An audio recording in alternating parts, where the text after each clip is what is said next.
오늘 우리에게 주신 하나님의 말씀은 로마서 13장 11절에서 14절의 말씀, 신약성경 258면입니다.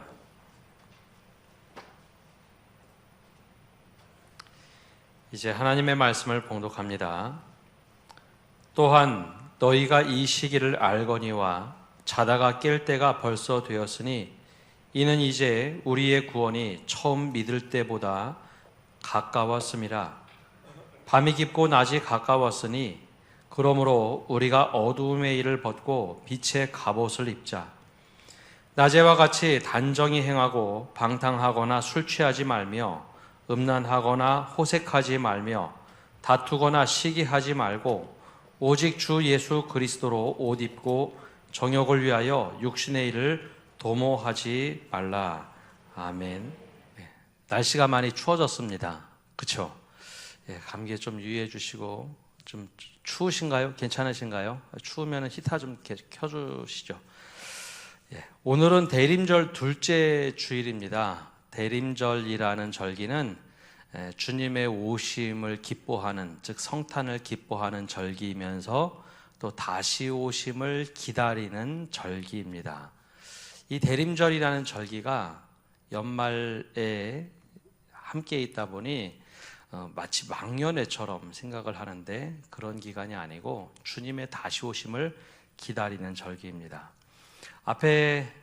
강대 앞에 있는 장식을 자세히 보시면 초가 두 개가 불이 들어와 있습니다. 두 번째 초의 의미는 회개의 초라고 부릅니다. 주님 다시 오심을 우리가 준비하며 기다리는데 과연 우리가 제대로 잘 준비가 되어 있는가? 우리는 지금 어떻게 살아가고 있는가? 그런 의미에서 두 번째 초, 회개의 초, 내가 지금 신앙생활 잘하고 있는가? 주님이 당장 오신다면 우리가 잘 준비되고 있는가? 하는 것을 물어보고 질문하는 초입니다. 어제 제가 토요일은 설교 준비하느라 다른 곳에 잘 출타를 안 하는데요. 어제 두 가지 분주한 일이 있었습니다. 하나는 오전에는 장례 예식에 다녀오고 오후에는 결혼식에 다녀왔습니다. 결혼식 하면 많은 사람들이 미리 준비된 결혼식을 합니다. 적어도 수개월 전에 예식장을 잡고 결혼식을 준비하죠. 그래서 결혼식 당일이 되면 준비된 신랑과 신부 또 가족들이 결혼식을 합니다. 그렇게 시간이 확실하게 정해진 것은 사람들이 마음의 준비를 하고 무엇인가 참여를 하죠. 그런데 장례식은 좀 다릅니다.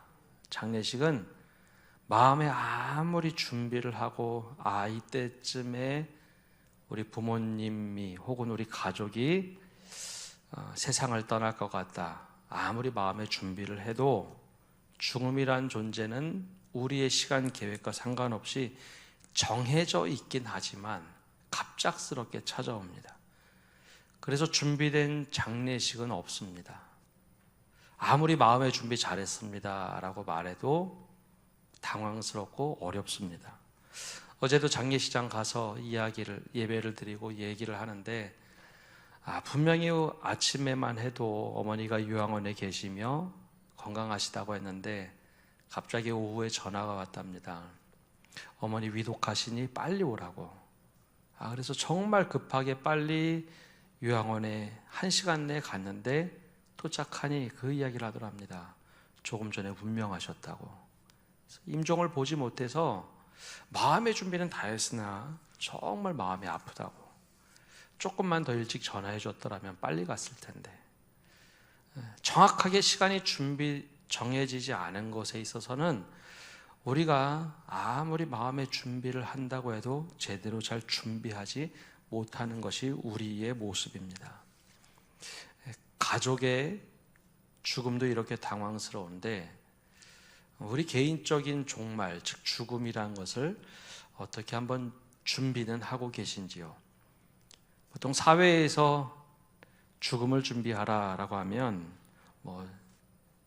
좀 우스운소리로 종신보험을 든다든지 어떤 보험을 든다든지 혹은 내가 이제 묻힐 곳을 준비한다든지 아니면 장례 절차는 어떻게 한다든지 이것만을 생각을 합니다. 근데 그런 물리적인 것 말고요, 정말 내가 주님을 만날 그 죽음의 때를 우리는 정말 준비하고 살아가고 있는지요?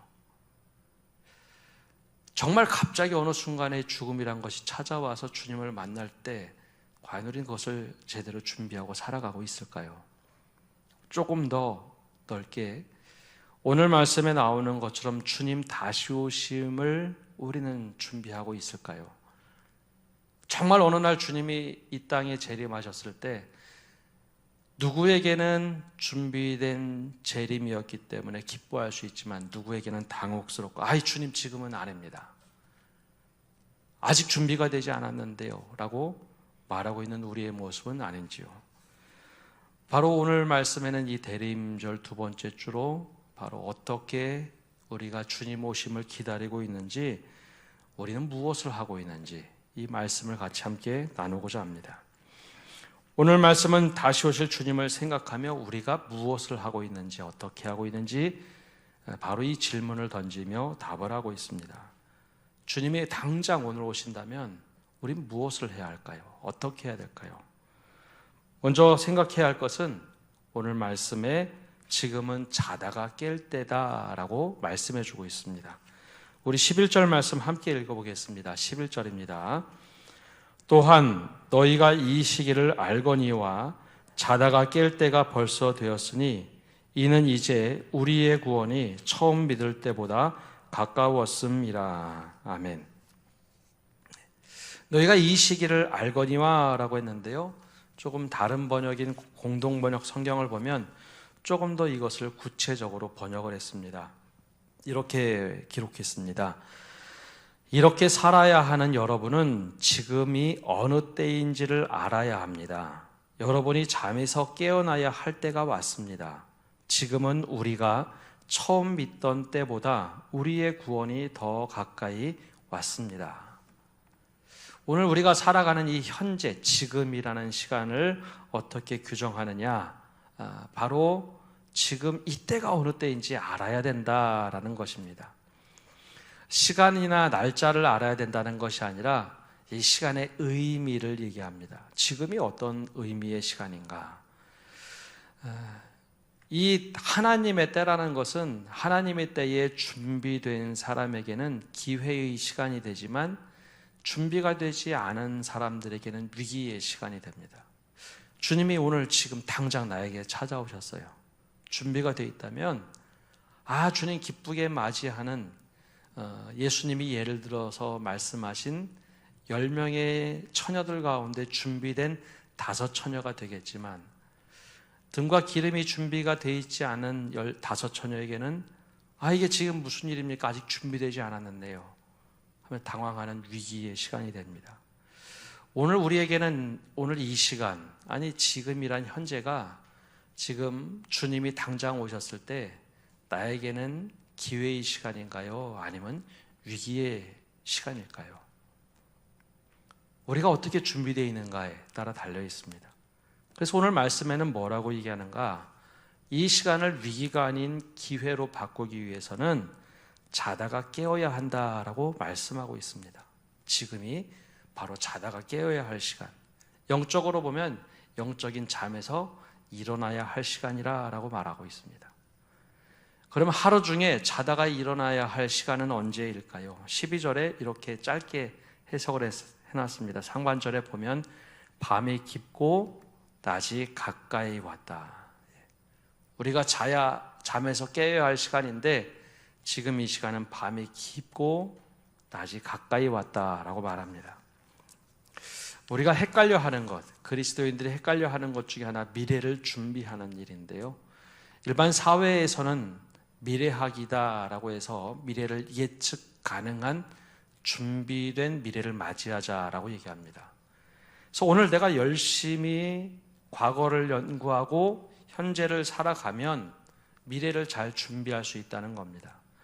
내가 조금 더 노력하고 조금 더 열심히 내고 조금 더 일찍 시작하면 내일의 찬란한 미래를 준비할 수 있다. 이게 사회에서 말하는 미래를 준비하는 일입니다. 현재에서 미래를 바라보는 거죠. 과거를 연구하고 현재를 보고 미래를 가는 겁니다. 물론 이것도 가치가 있는 일입니다. 그런데 성경에서 말하는 것은 전혀 다른 이야기입니다. 성경에서 말하는 것은 종말을 준비하라라는 관점입니다. 어떤 것인가 하면 하나님의 약속이 우리에게 점점 다가온다는 것입니다. 지하철 타다 보면 플랫폼에 지하철역에 서 있으면 기차가 저 앞에서 이렇게 들어오죠. 저게 과거에서 현재로 오는 것이 아니라 정확하게는 미래가 나에게 다가오는 것이기도 합니다. 나를 태우러 오는 저 미래에서 기차가 들어오는 것, 저 목적이 나를 태우러 들어오는데 결정된 것들이 나에게 다가오는 것이죠. 즉 하나님의 종말은 약속된 것을 우리에게 가져다 주는 일입니다. 과거가 나에게 오는 것이 아니라 미래가 나에게 다가오죠.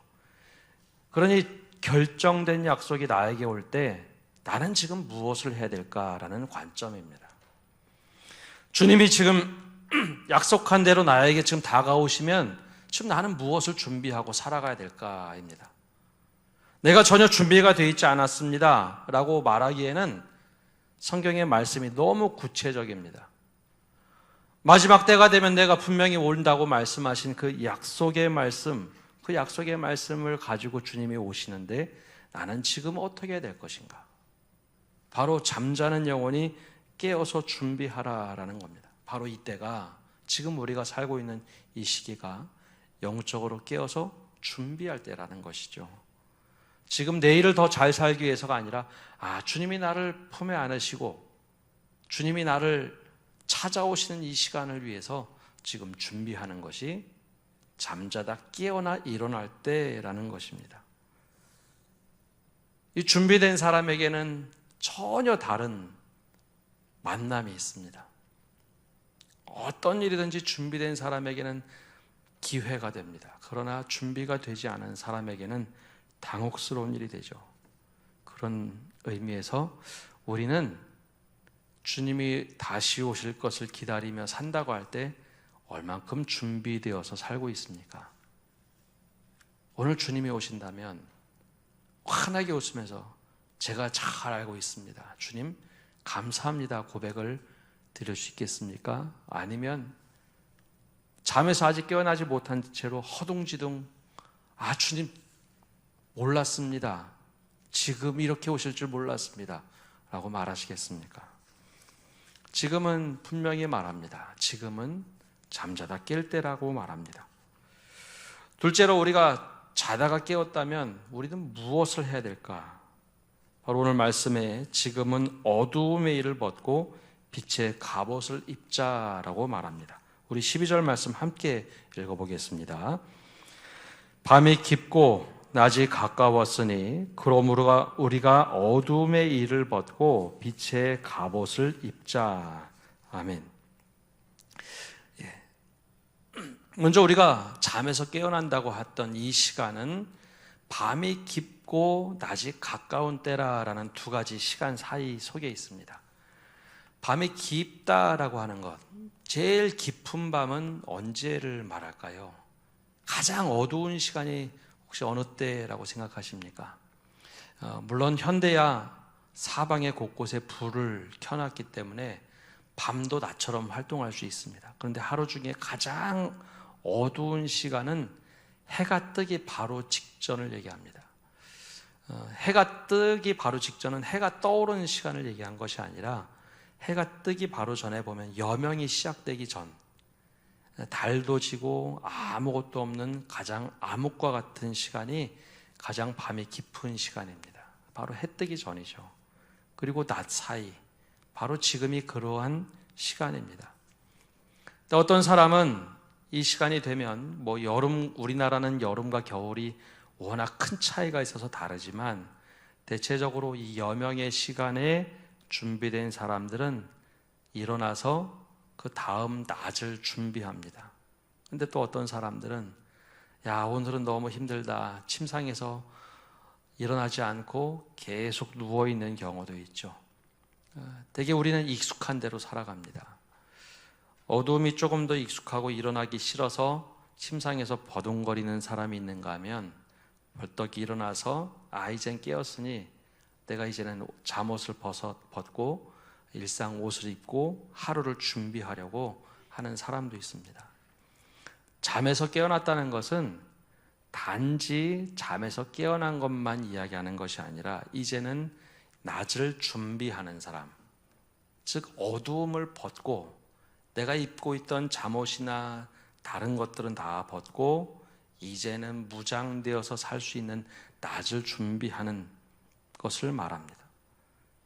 그렇다면 어둠을 벗는다는 것은 과연 어떤 것일까요? 벗어야 할 것을 벗는다는 것 중요한 겁니다. 당시 시대로 보면 갑옷을 입으려면 안에 입었던 거추장스러운 옷은 벗어야 됩니다. 그래야지 낮을 준비하죠. 오늘 말씀에 그럼 어두운 일을 벗는다는 것을 세 가지로 말하고 있습니다. 우리 13절의 말씀인데요. 함께 읽어보겠습니다. 낮에와 같이 단정히 행하고 방탕하거나 술 취하지 말며 음란하거나 호색하지 말며 다투거나 시기하지 말고. 아멘. 아주 밤이 깊은 시간, 어두움이 지배하는 시간에 익숙한 모습을 세 가지로 말하는데요. 방탕하거나 술 취하지 말라, 즉 이것을 벗으라 라고 이야기합니다. 방탕임과 술 취함을 같이 써놓은 이유가 있습니다. 밤이라는 곳의 특징은 잘 보이지 않습니다. 그래서 우리 요즘에는 좀 CCTV가 너무 많이 곳곳에 있어서 이런 말이 좀 사라졌는데요. 예전에 저희가 자랄 때는 밤길 조심해라, 골목 조심해라, 그 이야기를 늘 했던 것 같습니다. 잘 보이지 않기 때문에 어떤 일이 어떻게 일어날지 모르기 때문입니다. 내가 하는 행동도 잘 보이지 않고요, 상대방의 행동도 보이지 않는 게 밤의 특징입니다. 그래서 밤에서 이루어진 일들은 긍정적인 것보다 부정적인 것이 훨씬 더 많았습니다. 그때 밤의 일을 방탕이라고 했는데요, 방탕의 어원을 들어가서 보면 이런 뜻입니다. 코모이스라는 뜻을 쓰는데 술의 신 바카스에게 숭배하는 자들이 모여서 흥청망청 놀 때 이 방탕이라는 단어를 썼습니다. 그래서 방탕과 술 취함은 성경에 거의 비슷하게 동의어처럼 사용이 됩니다. 근데 이게 왜 문제가 될까요? 어둠의 것을 벗어버리라 라고 하면서 이 방탕과 술 취함을 얘기하는데요, 방탕의 주인은 내가 돼서 그렇기 때문입니다. 술 마시지 말라가 아니라 술 취하지 말라라고 한 이유가 있습니다. 술에 취하면요, 내 자아가 자아로 살아가는 것이 아니라 술이 내가 돼서 살아갑니다. 술 때문에 가정이 망가지고, 술 때문에 공동체가 깨지고, 술 때문에 잘못된 일이 얼마나 많은지요. 술 마시지 말라가 취하는 것을 말합니다. 술 취해서 어려움을 당하는 일이 얼마나 많은지요. 그런데 사람들이 왜 여기에 열광을 할까요? 술에 취하면 순간 어려움을 잊는 것, 그것이 즐거워서 그런 것 아닙니까? 내 자아가 잠깐 사라지고 술로 모든 것을 살짝 덮어올 수 있기 때문에 사람들은 방탕이건 술 취함이건 그렇게 열광을 합니다. 근데 그것을 벗어버리자. 주님을 만날 때 과연 이것이 과연 온당한 모습인지 이것을 한번 벗고 주님으로 한번 옷 입어보자 라고 오늘 말씀은 우리에게 강조를 합니다. 지금 시대는 조금 덜해졌지만 술 때문에 무너진 가정이 얼마나 많은지요. 우리가 사실 이것을 경험해 보지 않았습니까? 그럼에도 불구하고 술이 그렇게 드세를 부리는 이유는 내 자아를 마치 거짓 자아를 만들어낼 수 있는 좋은 도구이기 때문입니다. 그것을 벗어버리자라고 말하고 있습니다. 두 번째는 음란하거나 호색함을 벗어버리자라고 말하고 있습니다. 음란이라는 것, 간음, 음란, 이러한 성적인 문제들은 사랑의 부재를 채워 만든 허상입니다. 사랑이란 것은요, 사람과 사람이 살아가는데 필요한 것입니다. 그런데 이 거짓된 사랑을 만들어낸 허상을 만들어내는 것이 음란이라는 것이죠. 하나님께서 우리에게 주신 성이라는 것은 굉장히 거룩하고 좋은 것입니다. 하나님께서 약속된 사람과 사랑을 나눈다는 것은 좋은 겁니다. 근데 그 경계선을 넘어갈 때는 마치 더 사랑을 받은 것처럼 우리에게 속이고 허상을 만들어줍니다. 그래서 사람들이 음란과 호색에 많이 빠집니다. 특별히 성경에서 이것을 그렇게 경계한 이유가 있습니다. 하나님께 예배하는 곳에는 이런 문화가 없는데요, 이방 신전에게 드리는 문화에는 이 여제사장들이 그렇게 성전 이방 신전에서 음란함을 표현했습니다. 그러면 신이 비를 내려준다고 생각을 했기 때문입니다. 그래서 하나님을 믿긴 믿는데 그 이방 신전에 가면 그렇게 공식적으로 음란함이 넘치다 보니 사람들이 하나님도 믿고 저것도 믿는 게 뭐가 잘못이냐 하면서 삶이 무너지는 사람들이 너무나 많았습니다. 하나님도 믿고 음란함도 같이 살아가는 겁니다. 그래서 음란과 호색을 주님께서는 그렇게 경계를 하셨습니다. 근데 이것이 실제로 현대는 어떻게 되었을까요? 이것 때문에 가정이 무너지는 경우가 얼마나 많이 있습니까? 교회에서는 안 그런 척하고 밖에서는, 또 가정에서는 안 그런 척하고 밖에서 이 음란과 호색의 문화에 찌들어 있는 사람들은 점점점 비밀이 많아집니다. 아내에게 비밀이 많아지고 남편에게 비밀이 많아집니다. 자녀들에게도 많아집니다. 이것 때문에 가정이 깨지고 하나님과의 관계가 깨지는 사람들이 얼마나 많은지요. 근데 왜 이것이 두려운 것인가요? 왜 이것을 벗어버리라고 할까요? 주님을 만나는 날이 되면, 주님이 낮에 들어온다는 겁니다. 밤에서 낮이 된다. 환하게 우리를 비춰줄 때 우리가 비밀스럽게 숨겨놓은 모든 것이 다 드러난다는 것이죠. 그때 너무 부끄럽고 수치스러운 겁니다. 주님은 음란과 호색함을 벗어버리라, 우리들에게 이렇게 말씀하고 있습니다. 이것 때문에 무너지는 가정, 공동체가 너무나 많이 있죠. 그래서 크리소스톰이라는 고대 교본은 이런 말을 합니다. 욕망은 욕망을 부릅니다. 계속 갈증을 느끼는 사람은 1000개의 욕망의 우물이 있다 하더라도 하등의 소용이 없습니다. 끊임없이 우물에서 물을 길어도 욕망은 욕망을 채울 수 없기 때문이다 라는 것이죠. 그러니 그것을 극복할 수 있는 것은 그것을 버리고 예수의 옷을 입자라고 권면합니다. 마지막으로 우리에게 말하고 있는 것은 다투거나 시기함을 버려라 라고 말씀하고 있습니다.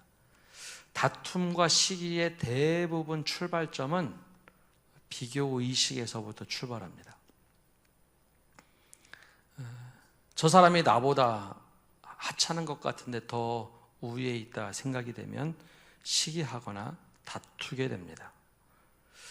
우리가 하나님 앞에서 나 자신을 이렇게 앞에 두고 생각하면 괜찮은데요, 내가 여기 있는데 옆에 사람을 의식하며 누군가를 옆에 두면 그때부터 하나님 앞에서도 누군가를 의식하며 살아갑니다. 이런 글들이 가장 많이 나오는 글이 초대 교회 중에 사막 교부들이라고 하는 사람들이 쓴 글입니다.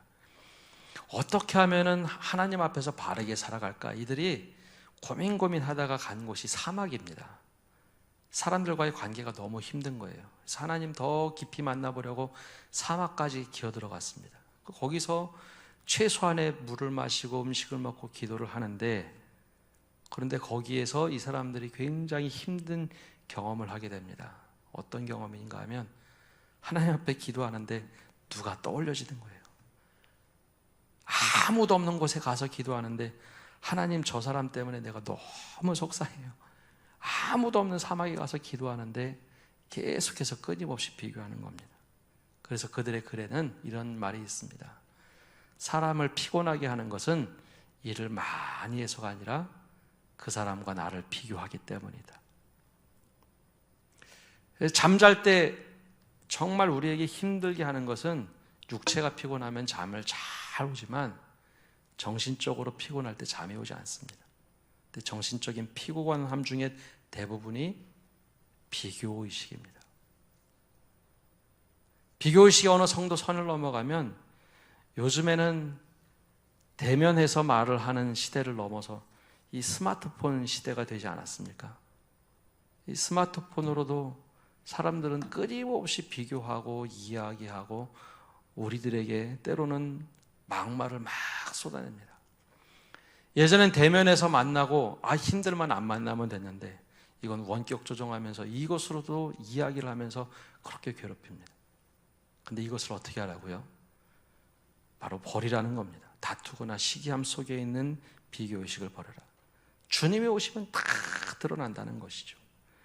약속의 시간, 주님의 시간이 우리에게 점점 다가오고 있습니다. 그때 우리는 주님 오실 일을 정말 기대하고 준비하고 있습니까? 정말 주님이 오시면 정말 제가 잘 준비되어 있습니다. 아주 기쁘게 웃으며 말할 수 있겠습니까? 바로 그래서 벗어야 될 것, 어두움의 일을 벗어버리라 라고 말을 합니다.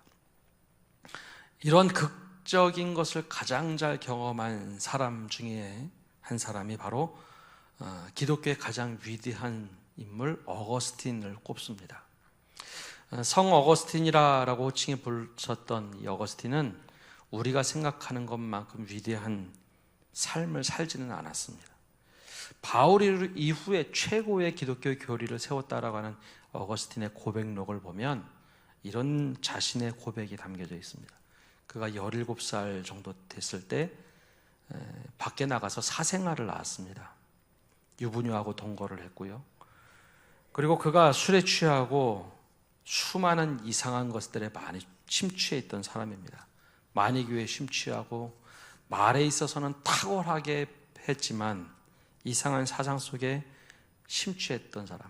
그래서 어머니 모니카가 늘 아들이 신앙생활을 할 수 있기를 기도했던 사람이 어거스틴이었습니다. 근데 그가 어느 날 이 고백록에 보면 놀이터에서 놀고 있던 아이들이 막 죄잘죄잘 떠드는데 이상한 소리가 자신의 귀에 들렸습니다. 똘레레게 똘레레게. 톨레레게라는 말이 뭐냐면 집어서 읽어라, 들어 집어서 읽어라 계속 그 소리가 들리는 겁니다. 그래서 너무 신기해서 이게 도대체 뭘까? 바로 옆에 있던 성경 말씀 조각을 읽게 됩니다. 그 말씀이 오늘 우리가 읽은 13절과 14절입니다. 낮에와 같이 단정히 행하고 방탕하거나 술 취하지 말며 음란하거나 호색하지 말며 다투거나 시기하지 말고 오직 주 예수 그리스도로 옷 입고 정욕을 위하여 육신의 일을 도모하지 말라. 근데 이 글을 딱 읽는 순간 너무나 많은 글을 읽고 철학책을 읽고 성경을 읽어봤던 그에게 갑자기 이 말씀이 비수처럼 확 꼽힙니다. 내가 잘못 살고 있구나. 그래서 그가 그 길로부터 회심을 하고 삶을 돌이키기 시작합니다. 내가 주님을 만난다면 이제 어떻게 살아야 될까?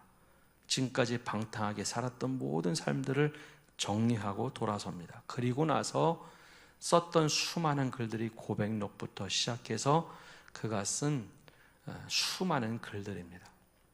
그가 이 자리로부터 회심하고 주님 만날 준비가 되어 사람으로 바뀌어갑니다. 우리에게 이런 동일한 은혜가 있기를 바랍니다. 주님을 만날 때에 우리는 어떻게 준비되어서 만날 수 있을까요?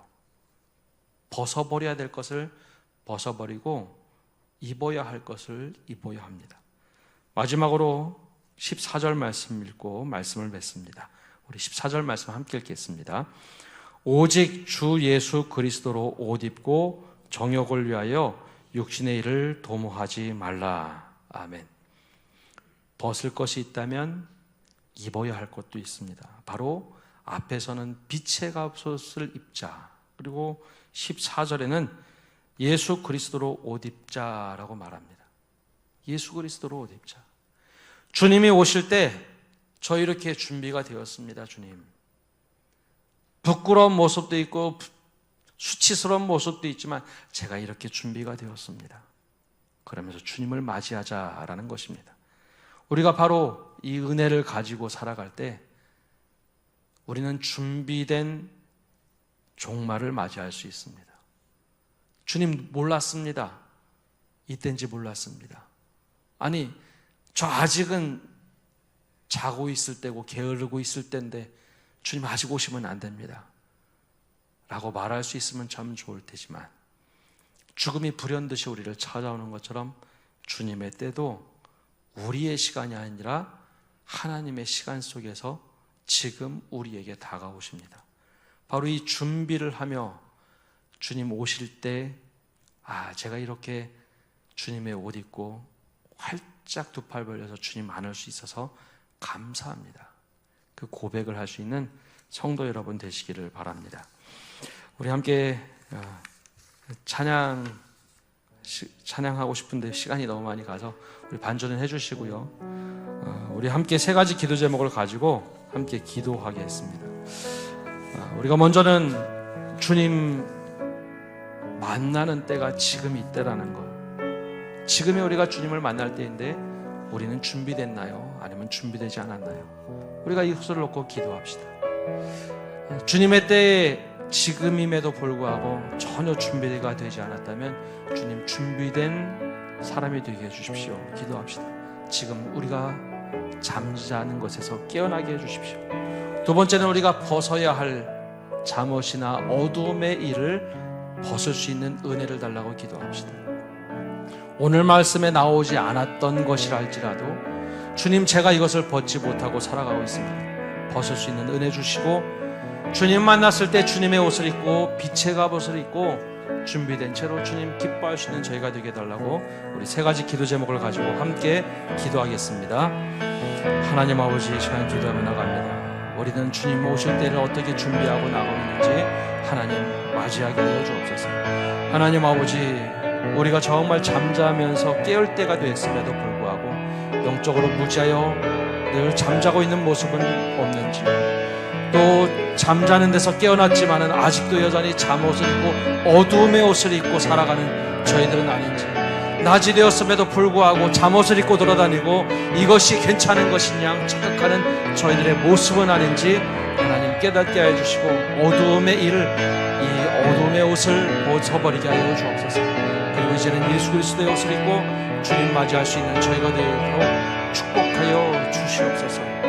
주님을 기대하며 나갑니다. 우리 함께 하여 주옵소서. 살아계신 주님, 이 대림절을 맞이하며 우리의 모습을 돌아봅니다. 잠자고 깨어날 때가 되었다고 말씀하셨는데 여전히 잠자고 있는 우리는 아닌지, 여전히 어두움에 거하고 있는 저희들은 아닌지 돌아보게 하여 주옵소서. 이미 우리 스스로는 깨었다고 생각하지만 여전히 낮을 맞이할 준비는 돼 있지 않은 채 잠옷을 입거나 어두움의 옷을 여전히 입고 있지는 않은지요. 그런 우리들의 모습이 있다면 그것을 벗어버리고 예수로 옷 입고 빛의 갑옷을 입는 저희가 되도록 축복하여 주옵소서. 옷 하나 벗기가 너무 어렵습니다. 너무 익숙한 채로 살아와서 우리가 어두움에 거하는 것은 좋아하지만 빛으로 나오기 힘들어할 때 주님께서 어두움의 옷을 다 벗어버리게 하시고 주님 맞이할 수 있는 옷을 입고 우리가 준비된 그리스도인 될 수 있도록 함께하여 주옵소서. 이 대림의 계절, 주님을 기다립니다. 다시 오실 주님을 기다립니다. 그 준비가 되어 있는 믿음의 사람 되도록 축복하여 주옵소서. 예수님의 이름으로 기도합니다. 아멘.